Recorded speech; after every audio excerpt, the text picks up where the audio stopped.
Here are some quick tips if you are looking to access the self-direction program and you are either a self-advocate, a parent, or a caregiver. So a couple of things that you will need is a printer, a scanner, and be able to have an active email. So I tell people that the best thing to do is to keep your self-direction email separate from your personal email. So actually create an email that you can just receive information from your care manager and the self-direction, your self-direction broker and a fiscal intermediary.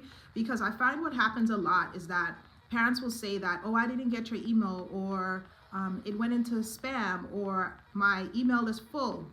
So I recommend parents to have an email dedicated to anything dealing with your children. So if your child is receiving self-direction, if they have a care manager and they have their fiscal intermediary, there should be one email that you should be getting that correspondence in. So it just keeps things separate from, like, you know, your personal email.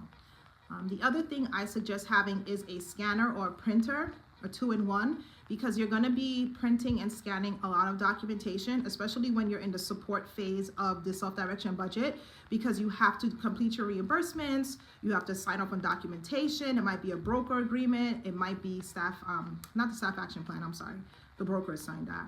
It might be the life plan, and then the planning team meeting. So it's different things that you have to sign off on that if you're not able to access email, you won't be able to receive it.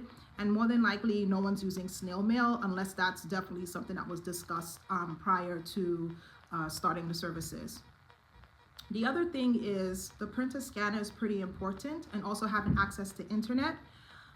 And I like to tell some families that if you have a preference on how you receive things, to tell your broker so that everyone is on the same page. So for example, I have families that they can only receive electronic signature. That's how they prefer their documentation, and that's fine. So I typically use electronic signatures for my families, and it's just easier for them. It's easier for me, so that we're able to sign off on documentation and get the documents into whomever we have to get it into on time. The other thing is that if you don't have access to these things, maybe tapping into to a library, or working with your care manager to see how you can access these resources, or asking a family member or a neighbor or someone that could assist you so that you can access these things. So again, scanner, printer, having an email that's dedicated to your child.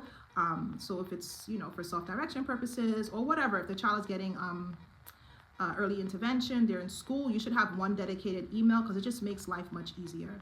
So please like, share, subscribe, and I hope this helps. Bye.